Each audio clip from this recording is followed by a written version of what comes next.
சுமார் 30 லட்சம் ஆண்டுகளுக்கு முன் ஹோமினின்ஸ்னு சொல்லப்படுற நமது முன்னோர்கள் கற்களாலான ஆயுதங்களை பயன்படுத்த துவங்குறாங்க.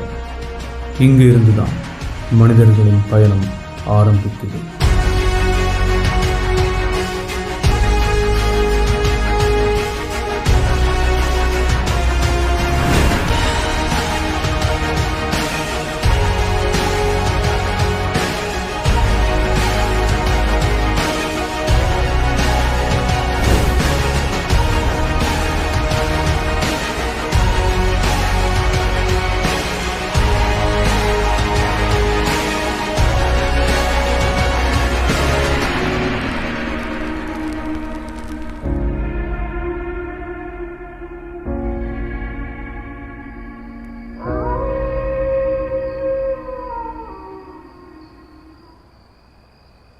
ஹோமினின்ஸ் ஸ்டோன் டூல்ஸ் மட்டும் இல்லை, மரக்கட்டை மற்றும் எலும்புகளை வச்சும் ஆயுதங்களை செஞ்சு அதை வேட்டையாட பயன்படுத்தினாங்க.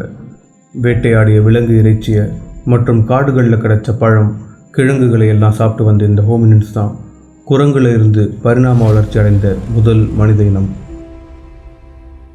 ஆயுதங்களுக்கு அப்புறமா மனிதர்கள் கண்டுபிடிச்ச முக்கியமான விஷயம் நெருப்பு மூட்ட கற்றுக்கிறது.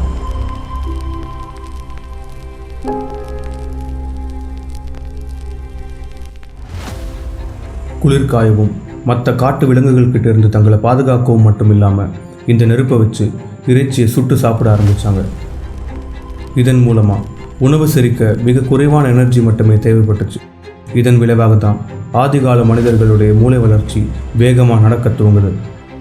இந்த நெருப்பும் மனிதர்கள் உருவாக்கின ஆயுதங்களும் மனிதர்களை பூமியில் வாழ்ந்த மற்ற விலங்குகளை விட பல மடங்கு வலிமையாக மாற்றுச்சு. எல்லா விலங்குகளையும் மனிதர்களை கண்டு அஞ்சி நடுங்க வச்சுது.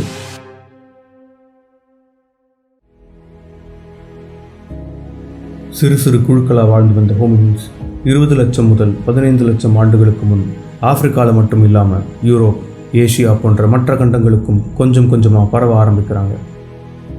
Homo habilis, Homo erectus, Homo Neanderthals, Australopithecus, Homo சேப்பியன்ஸ்னு 20க்கும் மேற்பட்ட மனித இனங்கள் இந்த பூமியில் வாழ்ந்திருக்காங்க. ஆனால் அந்த இனங்கள் எல்லாம் காலப்போக்கில் முற்றிலுமாக அழிஞ்சு போகிறாங்க, ஒரே ஒரு இனத்தை தவிர. மனிதர்கள் இப்போது உலகம் முழுக்க பரவி வாழ்ந்துட்டுருக்காங்க. உணவு தேடுதல் மற்றும் தூங்குகிற நேரம் தவிர மனிதர்கள் மற்ற நேரத்தை குரங்குகளைப் போலவே பொழுதுபோக்குக்காக பயன்படுத்துகிறாங்க. ஆனால் நம்மளோட பொழுதுபோக்கு குரங்குகள்கிட்ட இருந்து முற்றிலுமாக மாறுபட்டு இருந்தது. மனிதர்கள் அவங்களுக்குள்ள ஓடி ஆடி விளையாடுறது மட்டும் இல்லாமல் ஓவியங்கள், சிற்பங்கள், அணிகலன்கள்னு அவங்களோட கற்பனை சக்தியின் மூலமாக பல ஆர்டிஃபேக்ட்ஸை உருவாக்க துவங்கினாங்க. பழைய கற்காலத்தோட கடைசி பகுதி கிட்ட மொழிகள் வடிவம் எடுக்க துவங்குது. பல மர்மங்கள் நிறைஞ்ச இந்த உலகத்தில் மனிதர்கள் பல ஆச்சரியங்கள், பல ஆபத்துகள் நிறைஞ்ச காடுகள்லையும் மலைகள்லையும் மழை, இடி, மின்னல், புயல்னு அவங்களோட அறிவு கெட்டாத பல விஷயங்களை பார்த்து பிரமிப்படைகிறாங்க. மனிதர்களால் கட்டுப்படுத்த முடியாத இயற்கையை அவங்க மனிதர்களை விட ஒரு பெரிய சக்தின்னு பார்க்க துவங்கினாங்க. அதை பற்றி பல கதைகளையும் உருவாக்க துவங்கினாங்க. மனிதர்களோட இந்த அதீத கற்பனை திறன், அவங்களோட மொழி, அவங்களோட கியூரியாசிட்டி இவையெல்லாம் கலந்து பல புதிய வடிவங்கள் எடுக்க ஆரம்பிக்குது. இயற்கை வழிபாடு, இறை நம்பிக்கை, சமயங்கள், சடங்குகள் அப்படின்னு பல வடிவங்களில் மனிதர்களோட வாழ்க்கையோட இவை அனைத்தும் ஒரு அங்கமாகி தனித்துவம் வாய்ந்த பல கலாச்சாரங்கள் உருவாக ஆரம்பிச்சது. இந்த மாதிரி வெறும் பொழுதுபோக்கு, கதைகள், நம்பிக்கைகள் மட்டும் இல்லாமல் இந்த கற்பனையும் கியூரியாசிட்டியும் மனிதர்களோட பயணத்தில் ஒரு புதிய அத்தியாயத்தையே துவங்குது. இந்த ஒரு கண்டுபிடிப்பு மனிதர்களையும் அவங்க வாழ்ந்த பூமியையும் அடையாளமே தெரியாத அளவுக்கு பிற்காலத்தில் மாற்ற போகுதுன்னு கற்கால மனிதர்கள் கனவுல கூட நினச்சிருக்க மாட்டாங்க.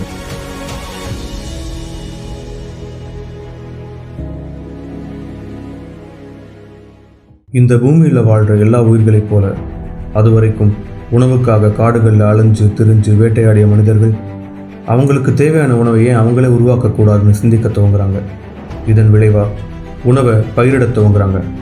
வாழ்க்கை முழுக்க உணவுக்காகவும் பாதுகாப்புக்காகவும் ஓடி ஓடி அழுத்து போன மனிதர்கள் இனி ஒரே இடத்துல நிரந்தரமாக வாழ ஒரு வாய்ப்பு கிடைச்சிது.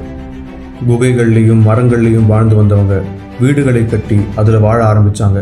இதுக்கு ரொம்ப ஏதுவான இடமா இருக்கும்னு நதிகளுக்கு பக்கத்தில் இருக்க காடுகளை அழித்து விவசாயத்துக்கும் அவங்க வாழ்கிறதுக்கும் நிலங்களை தயார் செஞ்சாங்க.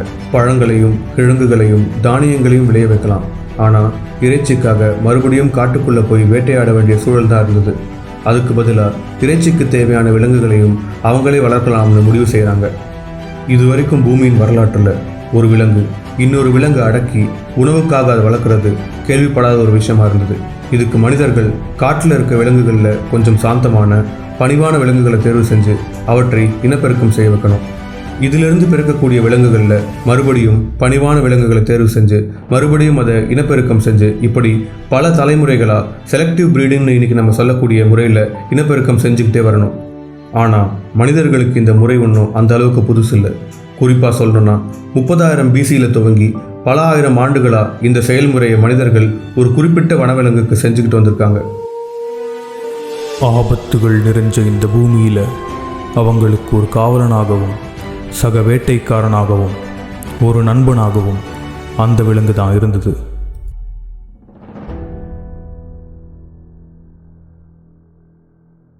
வேளாண்மையை தொடர்ந்து ஆடு, மாடு, பன்றி, கோழி போன்ற உயிரினங்களை மனிதர்கள் வளர்க்க ஆரம்பிக்கிறாங்க.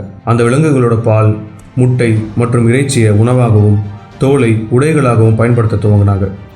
சிறு சிறு குழுக்களாக நதிக்கரைகளில் குடியேறி பிற்காலத்தில் அந்த செட்டில்மெண்ட்ஸ்லாம் கிராமங்களாகவும் பெரிய நகரங்களாகவும் வடிவமெடுக்க துவங்குது. அவங்க வழிபட்ட கடவுள்களுக்கு கோவில்களையும் இறந்து போனவர்களுக்கு கல்லறைகளையும் கட்டும் வழக்கமும் இந்த கற்காலத்தில் தான் ஆரம்பிக்குது. வேளாண்மை மூலமாக மனிதர்கள் அவங்களுக்கு தேவைக்கும் அதிகமான உணவை விளைவிக்க முடிஞ்சது. இதனால் எல்லா குழுக்களும் எல்லா மனிதர்களும் உணவு உற்பத்தி மட்டுமே செய்யாமல் ஒவ்வொருத்தரும் அவங்க நேரத்தை வேறு வேறு செயல்களில் பயன்படுத்த துவங்கினாங்க. மட்பாண்டங்கள் செய்கிறதுல துவங்கி விலங்குகளின் தோலில் இருந்து ஆடைகள் செய்கிறது, அணிகலன்கள் செய்கிறது, வீடு கட்டுறதுன்னு ஒவ்வொரு குழுவும் ஒவ்வொரு பணியில் எக்ஸ்பர்ட்ஸ் ஆக ஆரம்பிக்கிறாங்க. இவங்க தயார் செய்கிற பொருட்களை மற்றவங்க கிட்ட கொடுத்து அதுக்கு பதிலாக உணவுப் பொருட்களை வாங்கிப்பாங்க. இப்படி தான் பண்டமாற்ற முறையும் வர்த்தகமும் துவங்குது. இந்த டெவலப்மெண்ட்ஸோட ஒரு விளைவாக மனிதர்களுக்கு ஒரு புதிய தேவை ஏற்படுது. இதுவரைக்கும் வெறும் பேச்சு வழக்கில் மட்டுமே இருந்த மொழியானது எழுத்து வடிவம் எடுக்க துவங்குது.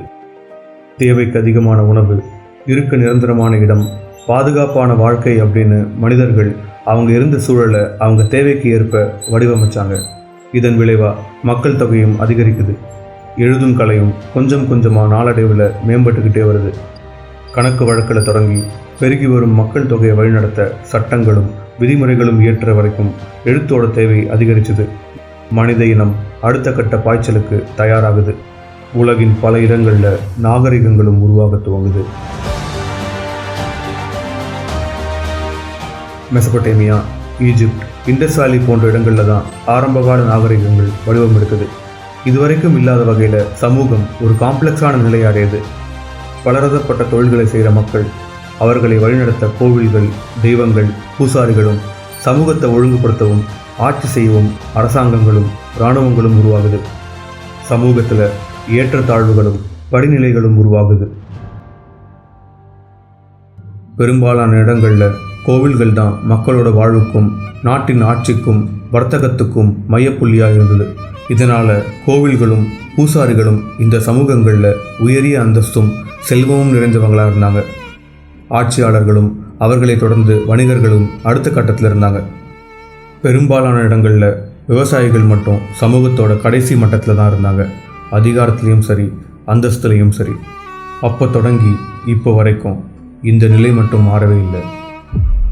செல்வம், அதிகாரம், ஆணவம் அப்படின்னு ஏதோ ஒரு காரணத்துக்காக போர்கள் நடந்துகிட்டே இருந்தது. இந்த போர்களுக்கு தேவையான ஆயுதங்களை செம்பு, வெண்கலம், இரும்பு போன்ற உலோகங்களை கண்டுபிடிச்சு செஞ்சாங்க.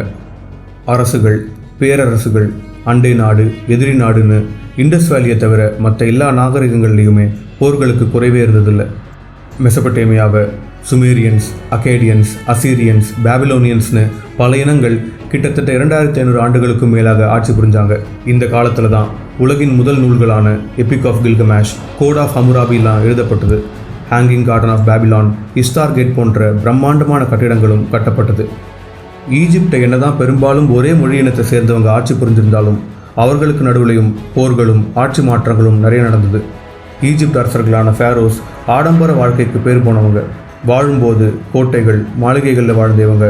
செத்த பிறகும் அந்த ஆடம்பரத்தை கைவிடாமல் உலகையே திரும்பி பார்க்க வச்ச பிரம்மாண்டமான பிரமிட்ஸ்களை கட்டி தங்கத்தால் அதை நிரப்பி வச்சுருந்தாங்க. அவங்க இறந்த பிறகும் அந்த ஆடம்பர வாழ்க்கையை தொடரும் அப்படின்ற நம்பிக்கையில். இந்த நாகரிகங்களில் வாழ்ந்த மனிதர்களோட அதிகார பசி மட்டும் இல்லாமல் அறிவு பசியும் நாளுக்கு நாள் அதிகமாகிட்டே இருந்தது.